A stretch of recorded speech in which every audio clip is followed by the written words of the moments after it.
Il y a un changement hyper positif sur le plan sentimental qui arrive à vous. Une transformation. Quoi qu'il arrive, c'est un changement hyper positif. Alors, on va aller voir quel est ce changement, cette transformation sur le plan sentimental. Qu'est-ce qui vous attend? Peut-être que vous vous posez certaines questions concernant une personne. Mettez-le en fonction de votre situation, il n'y a pas de genre. Mais on va aller voir quel est ce changement pour vous. Je vous rappelle que si vous souhaitez avoir une consultation en privé, vous avez le lien sur mon profil, les cartes d'Elisa. Soyez vigilants contre ces faux comptes qui reprennent mes logos, bref, et qui vous contactent via WhatsApp. Vous savez que ce n'est pas moi. En tout cas, sachez que ce changement sentimental qui arrive à vous va vous procurer du bonheur, vous redonner confiance. C'est une carte magnifique. Je sens ce changement-là dans l'hiver, début d'année.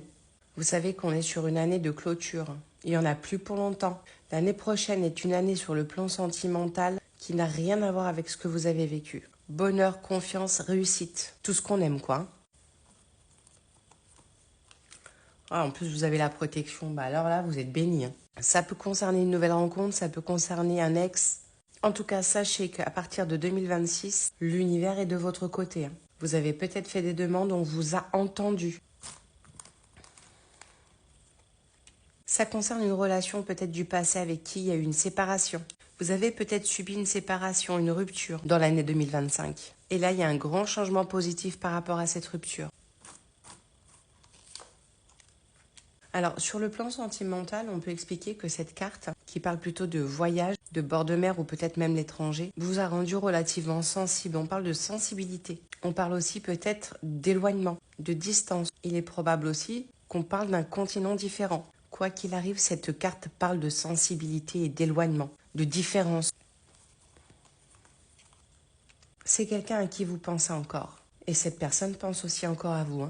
Voyez, on parle de pensée. On peut dire que cette séparation est encore bien présente et que vous y pensez encore. Qui est cette personne-là? Dites-le moi dans les commentaires si ça vous parle. Vous êtes en train de prendre le recul nécessaire, le repos nécessaire par rapport à cette séparation. Et on me le confirme. Vous allez fêter une victoire par rapport à cette situation. J'aimerais bien savoir ce que pense la personne là.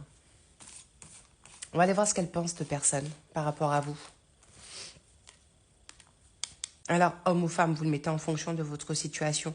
Ça peut être vous, en tant que femme, qui allez fêter une victoire. Ou si vous êtes un homme, ça peut concerner la femme que vous aimez.